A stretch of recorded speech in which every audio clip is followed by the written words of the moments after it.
Semar urip lho ngebot-boti uripe para Pandhawa. Hus, Bagong, ngapa? Kowe ngecek karo Bagandana, mboten ngecek niku nyatane. Lho, nyatane kowe ndakwa karo aku sing elek. Kula mboten ndakwa. Ning kula menika mung nggunakake ngelmu titen. Lha, nggunakake ngelmu titen. Durna Sengkuni Kurawa niku nek karo Pandhawa asline lair tresna ning batin sengit. Pun ping pinten sampeyan ajeng renah patine para Pandhawa. Ning nek saiki aku pengen nyuwun ngambil pusaka telu mau, kinarya nambah rengane kula jeng Kestina. Ajeng alasan apa kemawon, kula iso maca ati sampeyan. Lho, nek ngono kowe ndakwa karo aku, kula ora perkara ndakwa. Ning perkara niki perkara Sinuwun Prabu Darmakusuma ajeng menehi pusaka dhateng sinten? Kula panjenengan ngalah, paringke sampeyan kula kudu ngalah, ora usah nganggo padu. Iki ku nganggo padu merga wis wani karo Begawan Durna. Kowe ngalah. Kowe kere gedibal 17 wong elek ngelok mripat.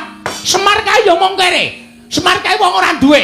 Lho, Semar mati ya wis ora apa-apa. Wong sing mati wong ora duwe. Sing mati men kawula. Nggo abrak apa Semar?